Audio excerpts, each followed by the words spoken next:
Zyrtari hedh poshtë pretendimet për lidhjen e presidentit Aleksandar Vučić me sulmet snajperiste në Sarajev. Vučić paralajmëroi se do të angazhojë avokat ndërkombëtar për të ngritur padi kundër mediave që e kanë publikuar këtë lajm.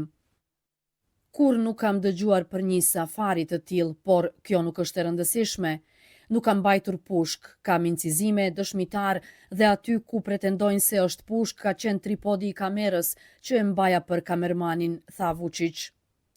Reagimet pasuan hapjen e hetimit nga prokuroria e Milanos për dyshimet se shtetas të huaj kanë paguar për të qelluar ndaj civilëve gjatë luftës në Bosnjë, ndërsa në media u përmend edhe emri i Vučićit. Një pjesë e opinionit politik e mbështet hetimin në Itali si hap të rëndësishëm për zbardhjen e krimeve të viteve 90-ta, duke theksuar se roli i Vučićit nga ajo periudhë lidhet kryesisht me mbështetjen politike të ideve radikale. Është e qartë se hapja e këtij rasti ka risjell plagë të vjetra.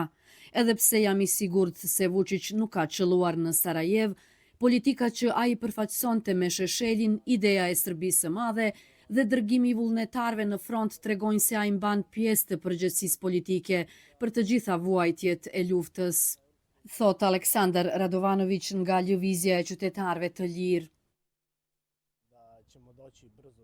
Është e pakuptimt të diskutohet nëse Vučić mbante pushk apo tripod.